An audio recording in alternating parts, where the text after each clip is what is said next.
Hello people. Right, this is the easiest way to fix the camera flash flooding on the N97.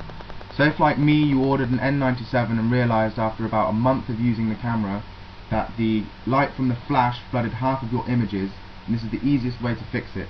All you need is a Sharpie pen like this, or any permanent black pen that has a fine nib, and the principle behind it is that the Nokia stupid developers basically messed up the design of the N97, causing the camera lens cover to scratch the glass in between the camera lens and the flash. Now this causes the light from the flash to be refracted and flood half of your images. This doesn't happen when the glass between the camera lens and the flash isn't scratched, but as soon as you use your phone for about a month, you'll realise this starts to happen.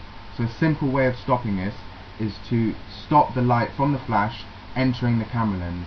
Now, the glass that covers the camera lens does not go over the flash, so if you use your nail, I'll show you here, you can actually feel just here where there is a slight ridge where the flash is next to the camera lens. Now what you need to do is, with a black pen, you need to cover the glass so that the flashlight cannot get through to the camera.